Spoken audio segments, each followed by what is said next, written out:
कभी कभी जिंदगी में हम कहते रहते हैं अभी कर लूंगा, कल से करूंगा, अभी तो बहुत समय है।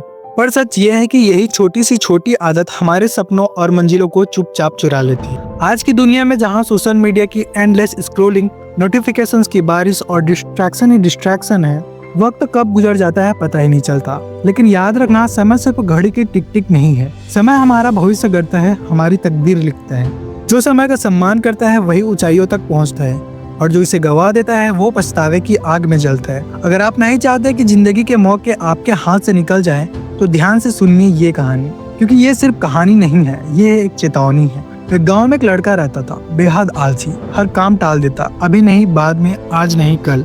इसी आदत ने उसे पढ़ाई और जिंदगी दोनों में पीछे कर दिया। परिवार और शिक्षक समझाते रहे, समय की कद्र करो बेटा, पर उसने कभी परवाह ही नहीं की। एक दिन में एक ज्ञानी संत आए, लोग दूर दूर से उनसे मिलने और सीखने आते। लड़के ने सोचा, अगर मुझे भी इनसे मार्गदर्शन मिल जाए तो शायद मैं भी अपने दोस्तों जैसा सफल हो जाऊं। वो संत के पास पहुंचा और बोला, गुरुजी, मैं बहुत पीछे रह गया हूँ। मेरे दोस्त आगे बढ़ रहे हैं पर मैं असफल हूँ।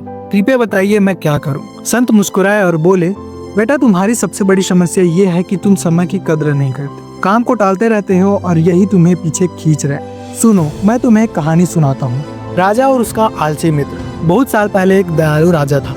एक दिन उसने अपने पुराने सहपाठी को देखा।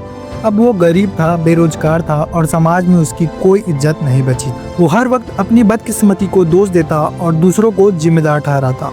राजा ने उसे पास बुलाकर कहा, आज सूर्यास्त से पहले तुम मेरे खजाने से जितना चाहो सोना और जवाहरात ले सकते, जो ले जाओगे वो तुम्हारा होगा। मित्र खुशी से झूम उठा।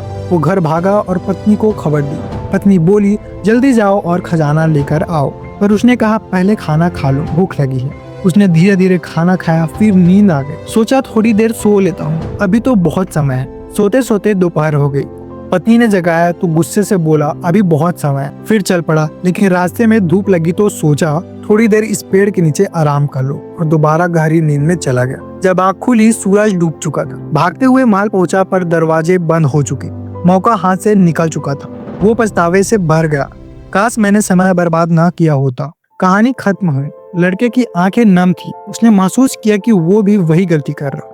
उसने संत को धन्यवाद दिया और कसम खाई, अब मैं समय की बर्बादी नहीं करूंगा। उस दिन से उसने मेहनत शुरू की, काम को टालना बंद किया। धीरे धीरे उसकी जिंदगी बदल गई। घर वाले और दोस्त उसे सम्मान देने लगे। दोस्तों, समय सोने चांदी से भी कीमती है। ये हमारी सबसे बड़ी पूंजी है, जो बीत गया वो कभी लौट कर नहीं आता। मेरे दादाजी कहा करते थे, समय की कद्र वही समझता है जिसने उसे खो दिया। जो समय को महत्व देता है, समय उसे सफलता देता है, और जो समय को गवाता है, समय उसकी जिंदगी तबाह कर देता है। सोचिए, ट्रेन 1 मिनट से छूट जाए तो मिनट की कीमत समझ आती। छात्र 1 साल फेल हो जाए तो साल की अहमियत समझ आती। इसलिए समय का सही इस्तेमाल कीजिए। परिवार के साथ वक्त बिताइए, दोस्तों के साथ हंसी बांटिए और अपने सपनों को पाने के लिए जी जान लगाइए, क्योंकि जो समय की कद्र करता है वही जिंदगी की असली जीत पाता है। अगर आपको ये कहानी अच्छी लगी हो तो वीडियो को लाइक और कमेंट जरूर करें। मैं जल्दी ही एक और प्रेरणादायक कहानी लेकर आऊँगा। तब तक धैर्य रखिए, आभारी रहिए और आगे बढ़ते रहिए।